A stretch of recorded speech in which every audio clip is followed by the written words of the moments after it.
Shalom, shalom. So today let's dive deeper into the Book of Solomon, Proverbs. So Proverbs, that the real name is Mishlei, was right, and the intention of Solomon writing this text is to bring wisdom of the righteousness of the Tzaddik. The word Tzaddik equals the right person of God, doing the righteousness path. Same like Yeshua, Moshe, all of these sages, right? Following the path of devotion and self-realization. So what he did here was to build up Proverbs, that is wisdom gained through discipline. And you can watch the other video where we spoke about discipline. That is not the structurized discipline, that's part of it, but it's the devotional discipline to always look for the good inclination before the evil inclination, to prepare the vessel to something higher. And it works through disciplines. So from Proverbs 1 to 10, it's about wisdom gained through discipline. And from the 10th to the 24th is literally structures and instructions of how you can develop that discipline in your life. Okay? So going to Proverbs 10:11, he mentioned here, and one of the foundation of discipline is the mouth, the tongue. With the mouth we create. And in the Tzaddik path, he mentioned, the mouth of the righteous is a fountain of life, but the mouth of the weak conceals violence. So you can see righteous is Tzaddik in Hebrew. Here's the text in Hebrew. So we're going to go deeper.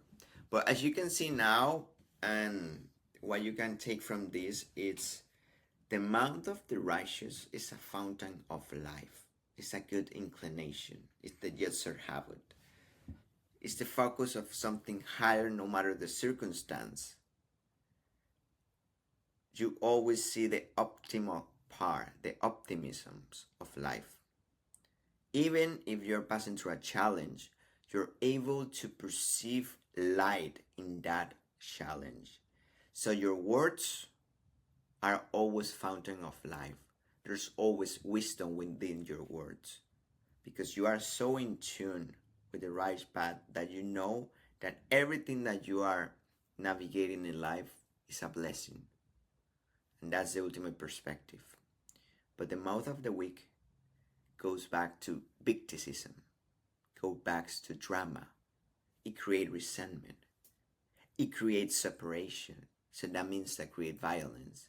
Inner violence and external violence. The inner violence is the self-judgment, doubts, the critic, the internal critic. And externally is the reactionary actions. Okay? But let's dive deeper into the first text. The fountain of life,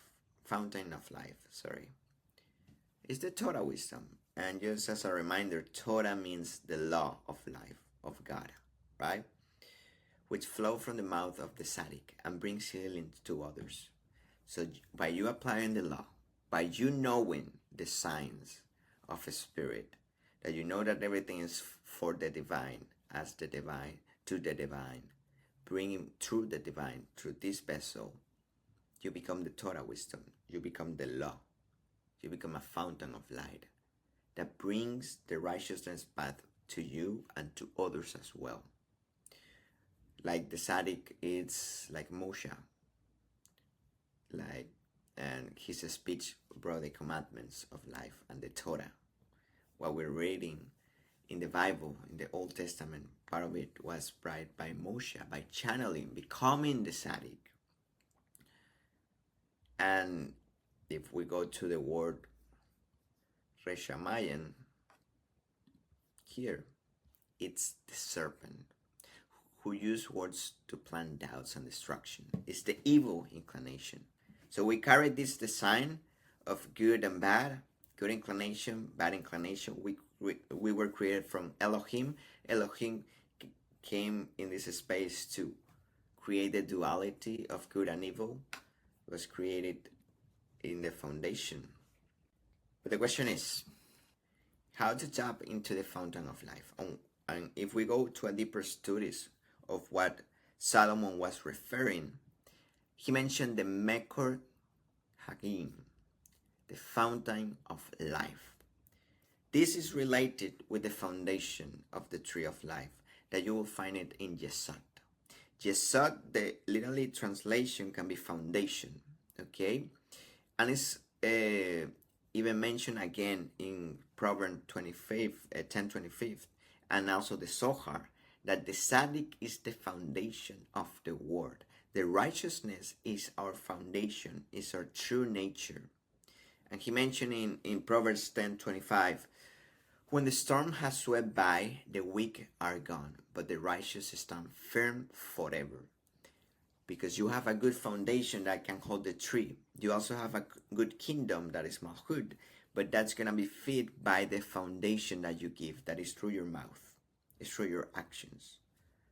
So once we harvest those actions, we allow the tree to flourish.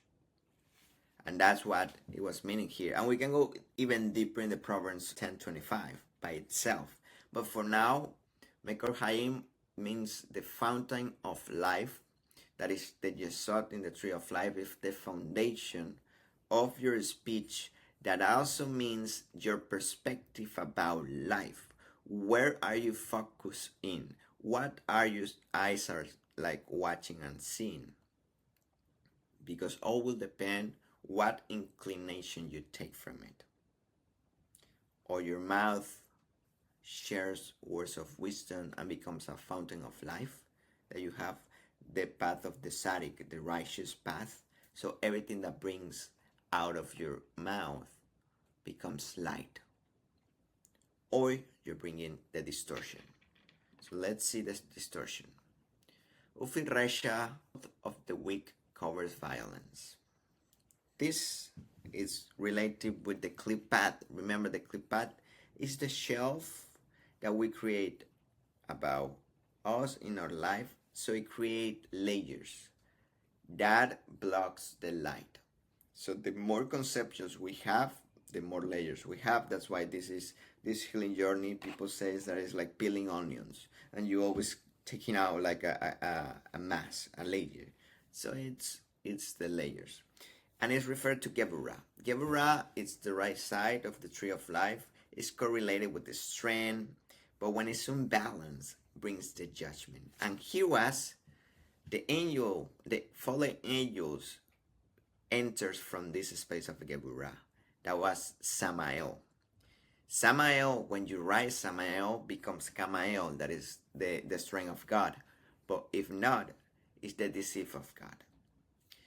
So from this space, we have the evil inclination. It brings foul judgment. It is disruption. So the question here is, which one are you feeding? So let's read it again now.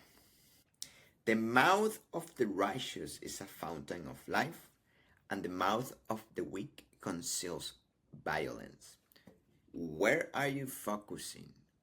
Are you criticizing yourself, bringing more victimism about life? What is happening to you into your life? What others are doing? The judgment of life?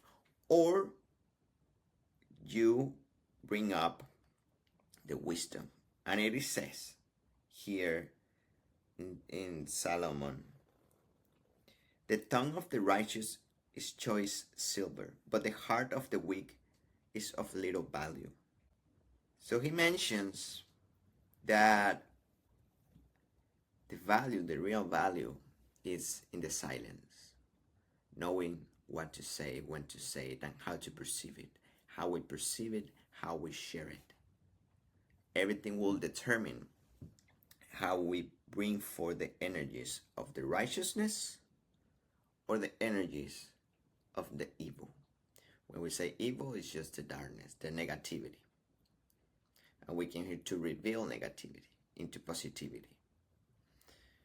So I just want to leave you with this proverb of Solomon, that where are you focusing? If you're passing through a difficult time, how you can bring the blessing, how you can see with certainty that there's a reason why you're passing through that. That there's a lesson and there's a blessing behind that. Even if it looks hard, once you share the fountain of life, the wise words of this is a blessing, I know why I'm here, and you become into the path of the righteous, to perceive life as an opportunity for us to keep revealing light. So we become revelation of light, revelators of light. You start bringing the Torah, the law of light into you, and you become a channel. Or you bring the distortion, you bring reactivity. Okay? So hope that this served you. Let's dive deeper into this wisdom. For now, I'm gonna start opening some spaces for deeper studies of the Tzaddik path, where I haven't set up the name yet, but I was thinking like modern Jedi, because the word Jedi resonates with the keepers of wisdom as well, and the Force, and this was ancient Egypt. So I may resonate with that right now. I'm gonna let you know. Follow us, subscribe to the title.